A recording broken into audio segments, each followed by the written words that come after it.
Let's talk about this portrait. So,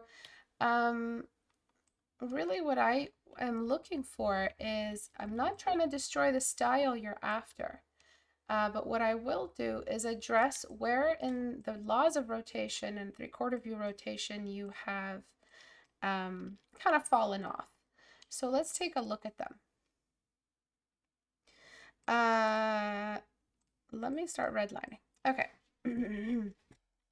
So when we look at this face and we look at what you did and what this face is doing, so the forehead, if you look right here, the forehead rotates inward.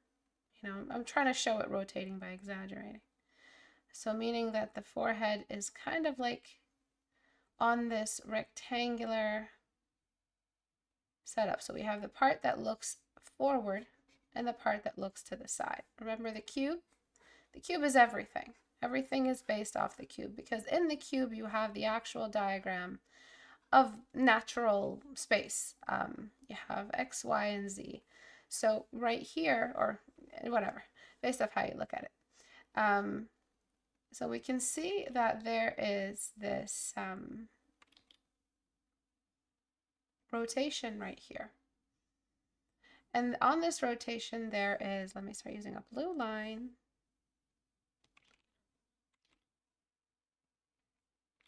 There is the symmetry line. Oh, my lines are so bad today. Okay. And this symmetry line helps you find the horizontal symmetry line. So the horizontal symmetry lines are the lines that use the vertical symmetry line to identify where everything is. So let's set those up. All right. So what's happening is that from here to here, you've dragged the mouth outside of its rotation. From here to here, you've pushed the nose more in rotation that way. We can actually see the other nostril. You don't show us this nostril. From this point, the forehead line, we can see that we don't see much of the eye socket. You're actually forcing the visibility of the eye socket. So right here, what's happening is the fat is in the way during the rotation. So in front view, the fat of the eyes is not quite in the way, but as soon as you rotate, the fat of the eye is now in front of the eyeball, hiding the eye socket even more.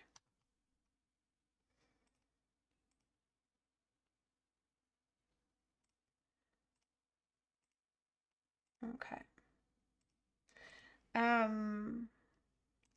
So what we want to do is expand the width of the forehead so that we have the right amount of surface area.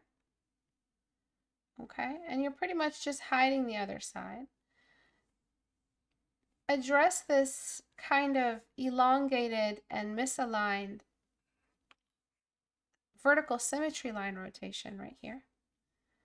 And make sure that the eyeball is rotated to 3/4 view. So front view eyeball looks like this. 3/4 view eyeball looks like this. Do you see that difference?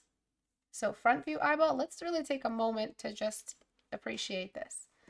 Okay, front view eyeball looks like this. 3/4 view eyeball looks something like this. Right? So front view eyeball is eyeball and inner and outer corners. 3/4 view eyeball is eyeball and inner corner is hidden and outer corner is in front, as if you rotated like an animation rotation. See, frame 1, frame 2, frame 3, and eventually we see the eyeball from the side. We only see the eyeball with the centered eye corner. So when we rotate in 3/4 view, it isn't just taking this eye, taking this eye and squishing it. That's not how you do the other eye. And in 3/4 view, you can't use front view eye for even the closer eye. So remember, there's 2 eyes in 3/4 view. There's eye 1 and eye 2, right? This eye cannot be a front view eye. You can't do a head-on eye, because then from front view, it'll just look like someone's face is like this. Do you guys see what I'm saying? I feel like a lot of this it gets lost. So imagine this was front view, and you painted a face like you usually paint in 3/4 view with a front view facing eye on the 3/4 view. This is 3/4 view. This is front view. This is what it would really look like if you rotated the sculpture. Do you see that? So this eye needs to be put back in place. So that means here it should look like this. Do you guys see that? So that's also an issue in your piece. You've drawn a front view eye right here. Do you see that? So you've drawn a side view nose. Side view meaning like the complete profile. You've drawn a nose that almost looks like side view, not 3/4 view. And what qualifies it as a 3/4 view is the fact that we see the septum and we see a hint of the other side of the nostril. Sometimes the nostril is hidden. It really is. But we would still see some other indicators that show us it's not 3/4 view. Simple things. Okay? Like the openness of the nostril, the placement of the nostril wing. Then, of course, I already said this, your Cupid's bow hole is completely misaligned with the Cupid's bow bend. Usually they're one and the same, right? The lip and the Cupid's bow all happen at the same time. Boom, boom, boom. They all have the same exact rotation. These 3 things are sitting on the same vertical symmetry line. Okay? But you threw this one off. This one slid off. That's another problem. So I'm going to be correcting all of these things as quickly as I can, and then just fix up the rest. So let's start. Let's start with the eyes and move down instead of doing it all in one go. So I'm going to just use soft brush to mimic what we're seeing here. Make sure the eyebrow feels like it's wrapped around.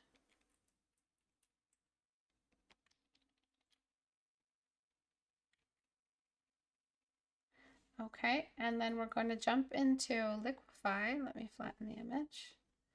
We're going to jump into liquefy, and we're going to try to make this eye here. The inner corners are both aligned. One of them is hidden, obviously, behind the nose, but we're going to imagine we're seeing it. We're seeing an X-ray of it. Okay? We're going to grab this whole eye and shift it over.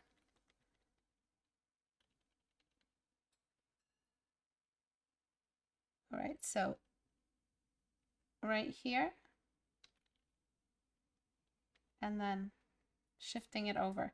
So what I'm doing, take a close look. See, the thing is that the problem with these types of changes in the 3/4 view, why it's so hard, why so many students fail at 3/4 view, is because a lot of the changes are so subtle.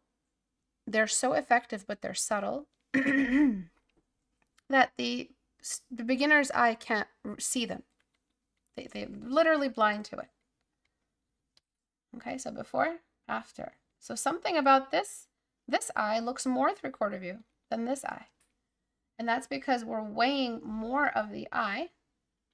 We're pushing more eye that way towards the point of rotation where things are starting to hide. 3/4 view is just the face starting to hide. Half the face is starting to hide before the other half follows and hides as well. If it rotated all the way and we saw the back of the head. And then we have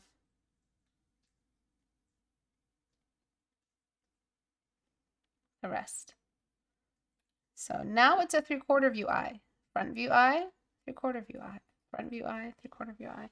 Front view only artists are symmetry oriented, meaning that if they had a gun pointed at them, they still wouldn't be able to turn the front view eye into a 3/4 view eye without reference, because Drawing something that is not symmetrical is so weird to a student who's only drawn front view eyes forever.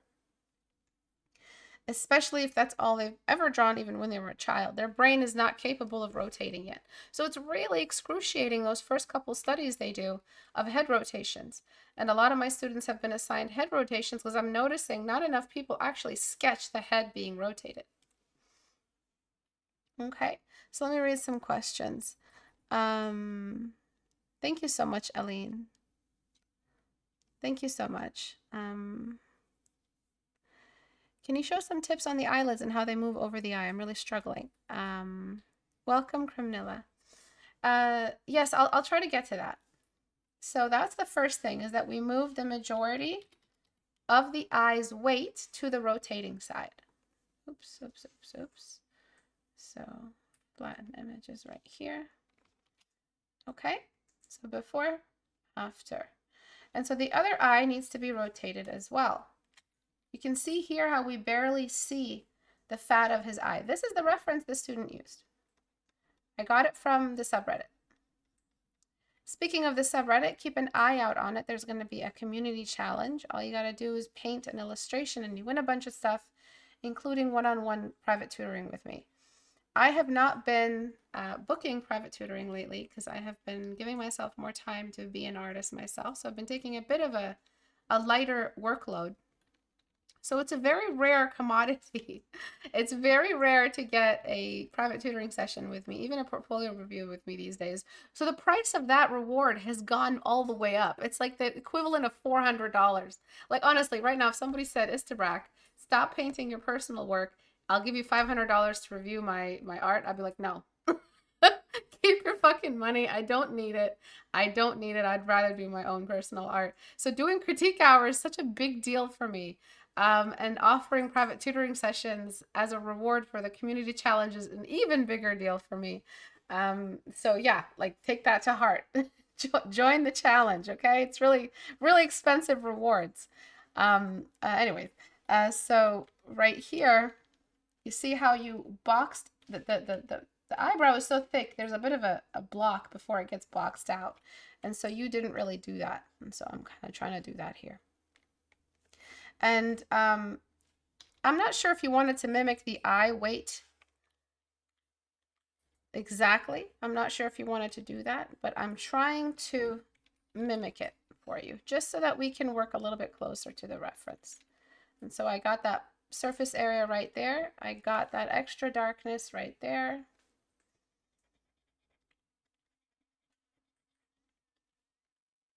And I'll blend those out, and I'm just going to bring that weight of the brow bone, brow fat deposit of the lower brow area all down over the eye. And then jump into liquify to correct this eye. It's okay if your corrections are absolutely messy, as long as the movements are true and the direction is true to the rotation. As long as you're focused on the main thing here, you're not focused on cleaning up. You're focused on getting an accurate rotation. It's okay if things are messy and ugly. Nothing's blended right now. See how ugly it is? And so it gives us more wiggle room, more self-forgiveness to really go in there and do all the surgery we need to do to get this back up to speed. And then I'm going to throw in a slight visibility, make you barely see it, on that upper eyelid space.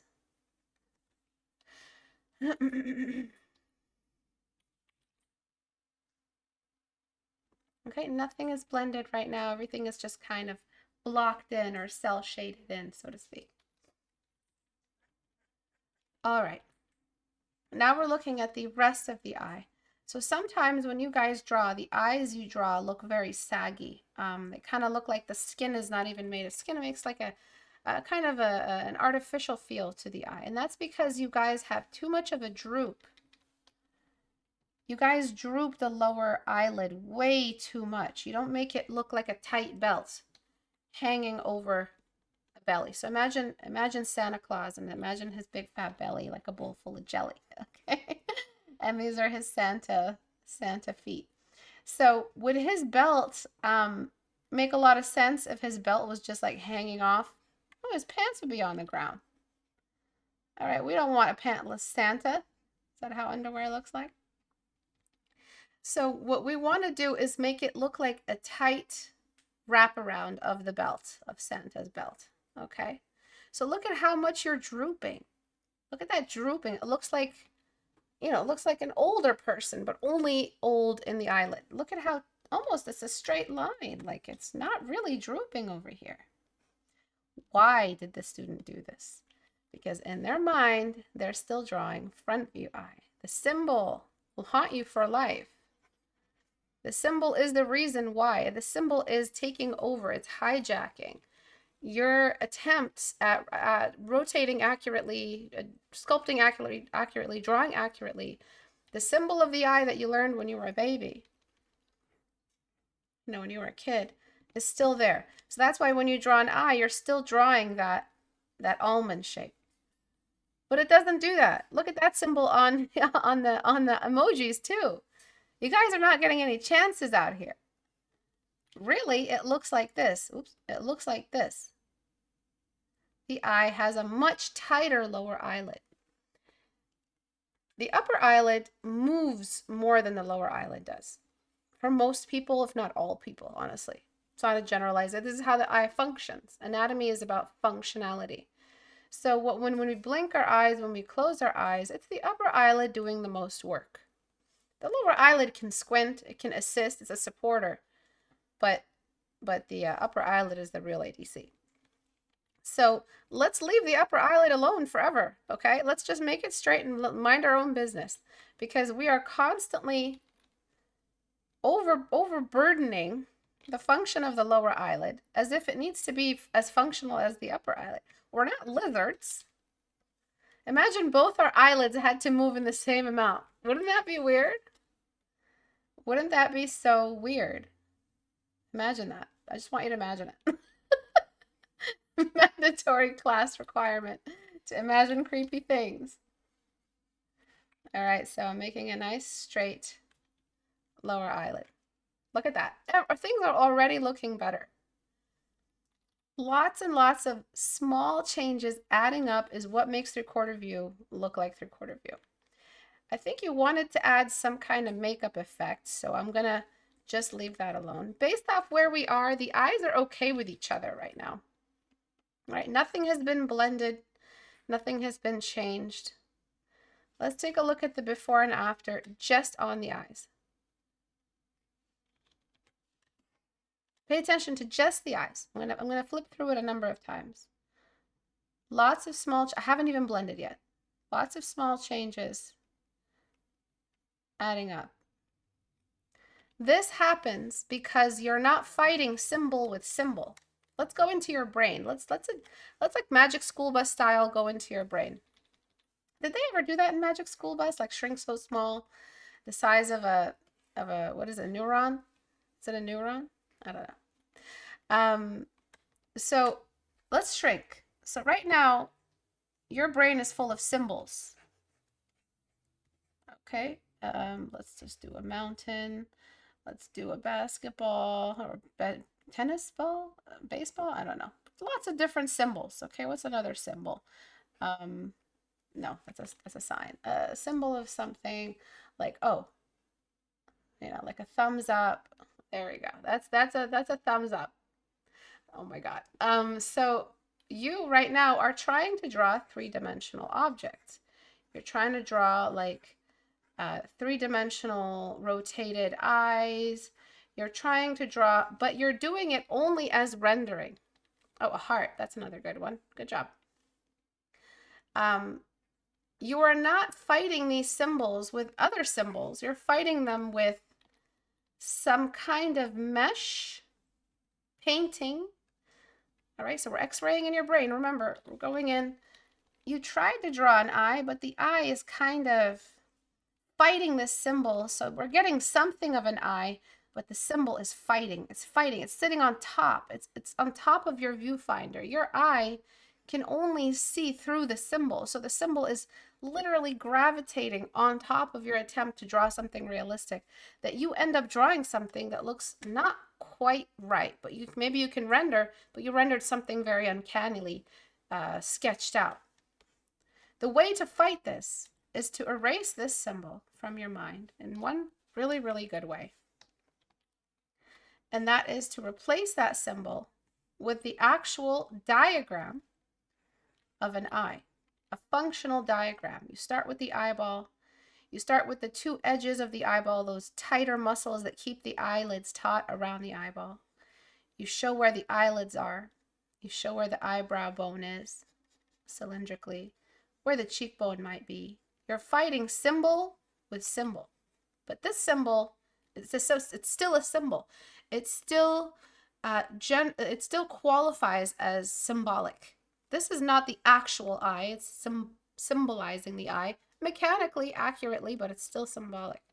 Like an architectural diagram of a building is still symbolic of the building. So you're fighting a symbol with a symbol. Next time you try to draw an eye, this symbol, this new symbol, is going to support you. Do you understand?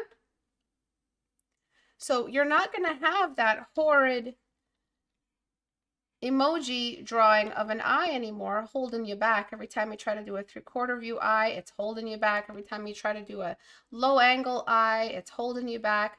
It's going to be holding you back for the rest of your life if you don't fight symbol with symbol. So this is what I assign to all my students, private or otherwise. I give them trace over diagrams. I give them diagram studies, diagram rotation studies, sketch studies.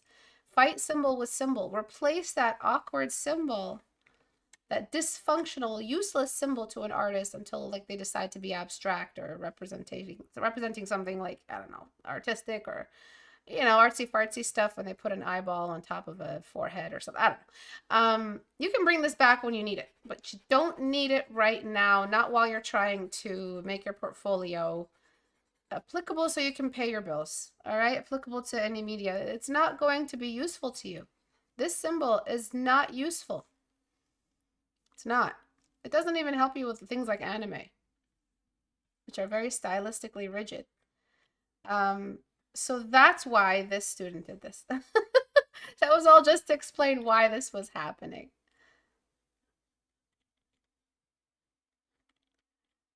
Okay, so I'm just doing that. And now things aren't looking wonky, like the gravity stopped. And even if gravity stopped, like the space-time continuum was destroyed and all things physical disconnected from each other. Like in 3-body problem, when the thing 2Difies everything. I don't want to spoil anything. Makes everything a picture, remember? I don't know if you guys read the book. But yeah, it doesn't make any sense. It feels like all the physical rules have disappeared and everything is floppy floopy and nothing is following any functional diagram. So now I get to work on a nice, stable, functionally rotated structure for the eyelids. Okay, and I'm just trying to make sure we mimic that. He's got like this, I forget what it's called, when the eyelid lifts up a little bit, but it's not the eyelid, it's like the interior of the nose. Okay, and I'm going to just give this a little more structure, give the upper eyelid a little more space. So this was submitted to the subreddit. If you want your work critiqued, I do this for free every Tuesday and Thursday at 5 p.m. Eastern. For anyone who wants their art critiqued. So as for the blinking question, how do eyes blink? They blink in the same way. You just have to kind of animate it. If in 3/4 view, if they blink, you just have to remember where the high point is of the symmetry line of the eyeball that's causing that slow blinking. Or the slowly animated blinking, where the high point is of each line of the eyelid that blinks. All right. So now for the nose. The nose we have to rotate to meet the 3/4 view symmetry line, the one I drew at the start. So the first thing I'm going to do is tuck this nostril back up. It isn't a side view nose. And so the nostril hole should look like it's still part of the, kind of hinting at the front view. We're trying to see the front view. And right here. And the other nostril, you should try to show the other nostril. And then we've got the bounce light line. And then we've got the general placement of the nose, which I'd like to adjust along with the mouth as well. So like something like that, just to bring it back into the face. All right, so nothing is fixed. Everything is floppy floopy. Remember that? All right, so the Cupid's bow comes right out. It shoots right out of the septum. So that's pretty okay where it is now. But the lips are a completely different degree of 3/4 view. This is the next reason why 3/4 view is so difficult. Okay, you ready? There's different degrees of 3/4 view. There's almost 3/4 view, still kind of front view. There's slightly 3/4 view. We're starting to see less of the nostril. There's 3/4 view that looks like the other nostril is almost completely gone. There's 3/4 view that looks like it's almost just a side view. And then there's complete side view, but it's not like 3/4 view anymore, obviously. So when you're trying to do 3/4 view, you may have done it right, but it's on a completely different animation stage. Do you know what I'm saying? So can anyone explain to me what I mean by different degrees of 3/4 view so that you guys can see this? So you see where the mouth was? Everyone pay attention real quick. Before, it was on a different 3/4 view degree. The head was rotating on a different degree. If the nose stuck out, if the nose stuck out more, then yes, the nostril would not be visible, the far nostril. But this guy's nose is kind of buttonish, so maybe we wouldn't. Okay.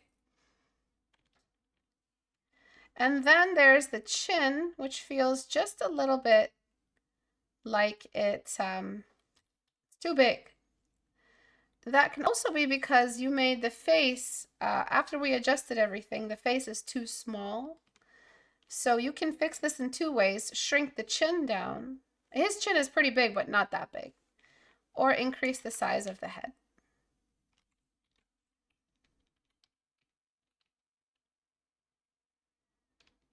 Okay.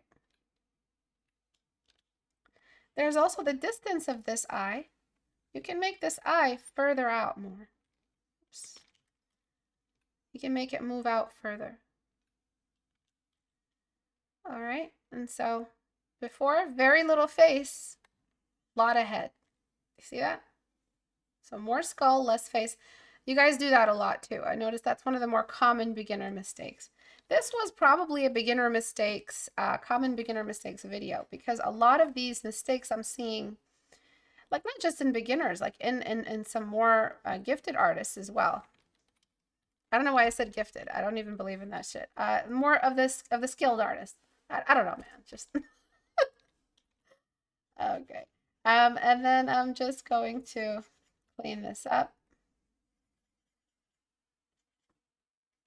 Okay, I still haven't really blended, still haven't really cleaned up. Next is the hair. So it looks like his hair is thinning at the top. Usually we would see a little bit more volume. I don't know why my liquify did that. I don't know. So let's just add a little bit more volume to the hair at the top. And this shoulder, this isn't the shoulder line. This is the jacket puff. So if you're trying to make it look like that's his shoulder, you added a shoulder line that made it actually look like his shoulder was very narrow, like he had no shoulders. It was just torso. This is where this guy's shoulders would be. And again, with the symbolism, this, you're completely skipping like the trapezius slide of the neck into the shoulder line. It wouldn't just be like a popsicle, you know, or not a popsicle, like a lollipop circle and then a straight line for the neck. It doesn't look like that. Okay, so I'm just correcting some of the volume here. And the next thing would be just the hairline. I'm not sure why you guys, maybe because it's so common in shows for characters to wear wigs. God, the amount of shitty hairlines I've seen in wig wearers in movies, like from Marvel all the way, except Lord of the Rings. Lord of the Rings did those wigs well. They actually had little hairs showing the tapering of the hair. Maybe in some scenes they're not so great. But in a lot of movies, it's just become the norm to just have a really crappy hairline. Like the hairline in the latest Doctor Strange movie. Oh my God. Like, how did they approve of this? It looks so bad. It just looks so bad. So that's because the hairline doesn't taper. Even in people whose hair is perfectly healthy and growing, the hairline tapers. There's a gradual tapering between skin and hair. And you guys tend to forget it. So the best way to do it is to grab the skin tone. When will you wear wigs? Do you wear wigs? Is this a new meme? Oh my God. What kind of meme is this? They're getting more and more ridiculous. What is this wear wig meme? What the fuck is this? It's old?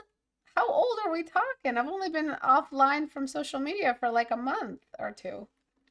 So I'm using the skin tone to drag into the hair. And that is what will make the hairline look a little bit more natural. You've seen it. It's Lord of the Rings from the interview. Oh! Do you wear wigs? Is that... is that from... Yeah, never mind. Anyways, see, I talked about the wig thing even without having to know about the meme thing. I'm just on another level. Okay, so I added a little bit of extra skin tone there. And now I'm just going to blend everything. I'm going to try my best to blend, and then I will do some rendering. I will just add in some of those radial shading markers, some blocks here and there. So one of the most important blocks to add is the shadow of the eye socket as one collective block. Another really important value to add is the radial shading of the eye socket line, that crease line. All right, really important to add that. I'm gonna blend it out.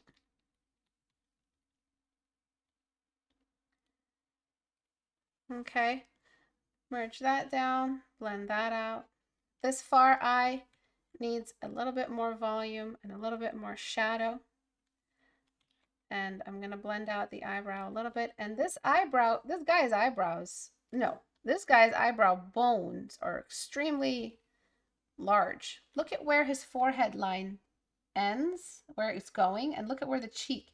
The forehead is like this whole, you know, caveman, not really caveman, but you can see the resemblance, the family resemblance. And so I'm pushing his whole forehead out. You see that?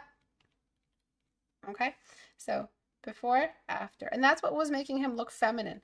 Girls don't have that forehead. So you can see some of the most popular transgender surgeries for, what's the term when they want to look more female, less androgynous? When they pass, I think passing.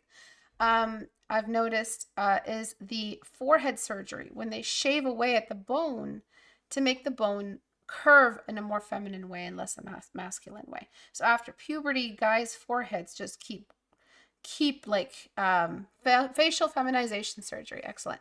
And so if you want to just literally copy what you're seeing in this reference, look out for that very, very thick, like phone book thick. I don't even know if you guys remember phone books, but phone book thick forehead line, that forehead thickness. Okay. And then I stuck that out a little bit. And then now I'm just gonna figure out these shiny, so we zoom all the way and we can see you're adding shine, dark, shine. But really, if you squint your eyes and look at the reference, it's squint your eyes, like literally do it. There's one block right here, another block, one block for the side of the nose. You don't have any of these blocks. You've skipped all of them. Zooming out is one extremely crucial level to painting more realistically so that you can catch these zones. So right from the nose down, from the eye down to the nose very slightly, there's a block. And then right off the nose, on the side of the nose, there's the block of the cheek. Let me reiterate that. Block, block, block, block. I did all of them. And this one, sorry. Okay. So those are the ones I did. Again, we blend after that. Your highlight does not replace your mid-tone. Write that back to me. Alrighty. And then we've got a little extra there.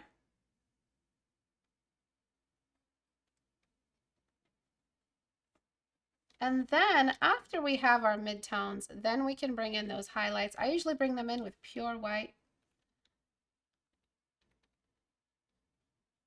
Right? These were the midtones we just blocked in. That's the meat of your drawing. That's the bread and butter of your drawing. That's the hot dog and the hot dog bun of your, that's the hot dog bun of your drawing. That's, and I'm just going to use Dodge tool just to kind of give them a little push, that oiliness of the nose. You know when you touch your nose and it feels really slick? Well, that changes the way light moves on it.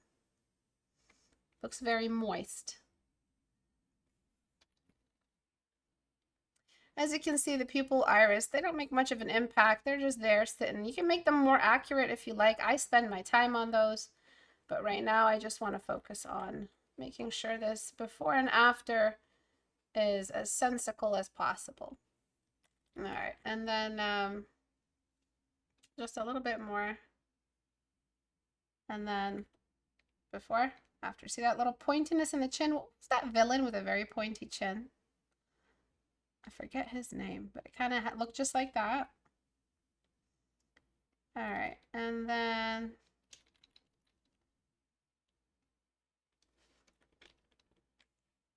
we should be good.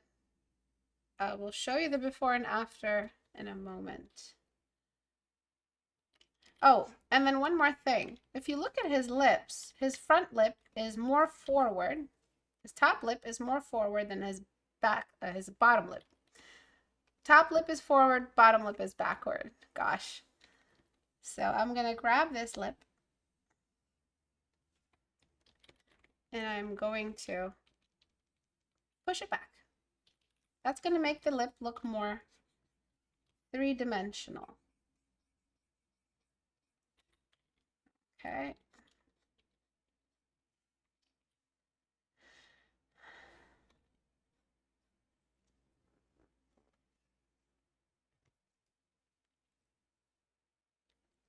And then there's one more issue, which is where his lips are.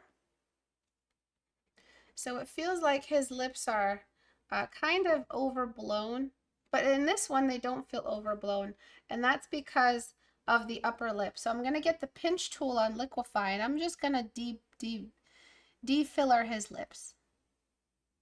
Just make them look more full, like a natural fullness instead of filler, which can look very, very 2022. And I'm just going to tuck the mouth upward because sometimes filler makes the mouth look heavier and actually be heavier. So it sags away from the nose even more. And that's what makes lip filler like a biggest giveaway. is that it just looks saggy. Natural lips are perky and still close to the nose. And that's what makes them look natural. So you see that? And so we're just trying to do these last little changes everywhere that make the biggest difference. Okay, so before and after time. Before, after, before, after. I'd like for you to look at the reference while I do the before and after. Before, after, before, after, before, after, before, after. Okay.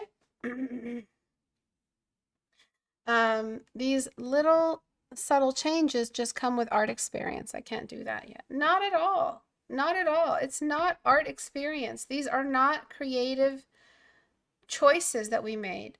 These are not, how do I put it so that it's like really easy to remember? The reason why you choose the color blue for your character, that's experience. The type of blue, your feel for the blue, your instinctive desire to design that way. The reason why I rotated this face and why I knew how to has nothing to do with art experience. It's all architecture. It's all mechanical. It's all things you can write down and learn in less than a month. It's coding.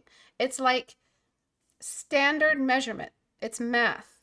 It has nothing to do with art skill and art experience. If you can draw a straight line with a ruler, you can fix just like I did. And you can find all these changes just like I did. These are not experience. Don't give yourself a write-off, a quick excuse for why you're not finding these subtle little changes. Because I did them in less than an hour.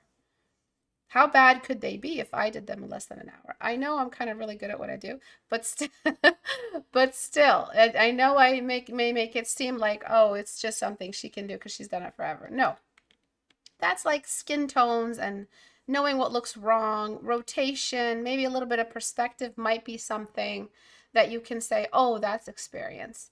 By rotation, I mean like bodily, if something looks wrong when a body rotates in a certain way. But this stuff, this kind of mechanical 3/4 view stuff, these small little anatomical changes are not instinctive. Though they may build up to be instinctive, a beginner can do them without instinct with just a straight line. That's why I drew straight lines everywhere at the start of the critique hour. So don't create this illusion that this is all skill related or talent or something. All right, so before, after. So now the character looks a little bit closer to what they're going for. I'm not crazy about the hairstyle. I think it's very, very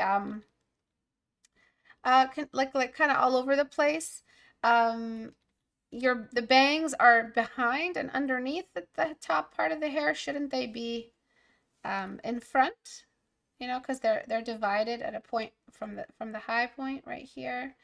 The hair feels a little bit hard, like it's kind of all gelled together instead of natural and cascading naturally. Some of these hairs look very, very burned. I don't know how to describe it. Like they don't look like they're falling naturally. And usually men have a higher hairline than women, just a little bit higher. Even young men, because of the size of the forehead. So there's no rules. It's just about the trope. We're referring to tropes. The tropes help you paint things that are a little bit more familiar, look great in a book cover, look great in a character design, and they just, they get the job done.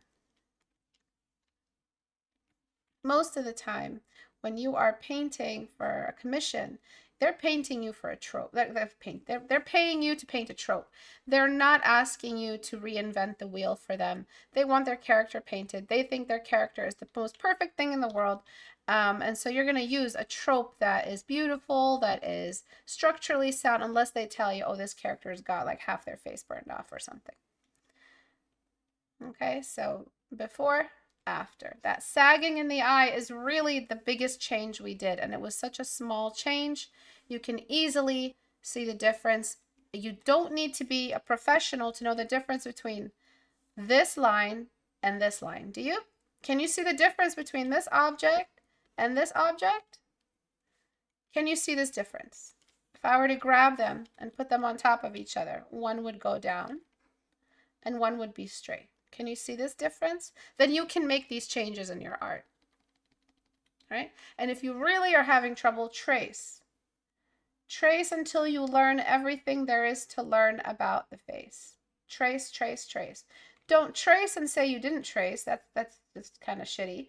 But trace and say, I traced to study. I traced to learn. And that's why I call them trace over diagrams, because look at everything I'm learning just by tracing the structure of the mouth. Look at that. We learn so much about the mouth. And so eventually you'll trace diagram grid lines so much that you'll see them when you look at an object. It's like schematics, like you'll see like a schematic view of everything when you look at it. Alrighty. So that's it really. Thank you guys for watching. One more before and after for the road. Before, after. 3/4 view is not as hard as it may seem, as long as you don't approach it like a designer and approach it like a mathematician, an architect, then it'll be very, very easy for you. So to submit your work for critique, okay, you have some art, you're working on it, you're confused, how do I go forward? Just go to my subreddit, go to istebrak.com and click on the subreddit icon right here. That'll take you to my subreddit where you can submit your work for critique. This is where I found the piece. I just go to new and I just scroll through them and pick something relevant to the class. Maybe I'll do this one next time. And all kinds of styles are posted here. 14-day challengers, photo references, illustrations, pinups, other illustrations. I believe this is the artist I looked at last time. Yeah, it is. That's it. Thank you guys for watching. Look out for the community challenge post coming out sometime in the next couple of weeks. It's a challenge. You win stuff. You win one of my master classes, one of my classes, including possibly the master class, my brush set, pretty much anything I have to give, I give to the winner, along with sitting with me in the stream talking about the submissions. You guys get to pick the theme. I write a quick narrative. You guys submit some art. I pick a winner based off the art. It's not always about who drew things the best. It's about who put in the most effort. So I barely book for private tutoring anymore. And one of the rewards is 2 sessions, up to 2 sessions with me private tutoring. And I go through your whole skill with a fine-tooth comb, tell you everything you need to do to improve, give you the most I can give in those 2 hours. And that's all what the winner gets. And I've met the most amazing people through challenges. Really, the challenges are so awesome because I meet you guys through the challenges, which is so much fun. So yeah, check out the subreddit. And if you want to buy my brushes that you saw me use today, or Portrait Studio, or my masterclass, everything is at a reduced price because I feel too bad putting them back up after this sale. I usually do this to myself. They probably will go down sometime in the summer. Anyway, I'll see you guys next class at 5 p.m. Eastern Time, Tuesday, the 4th of February. I cannot believe January is already done. All right, I'll talk to you guys soon. Bye.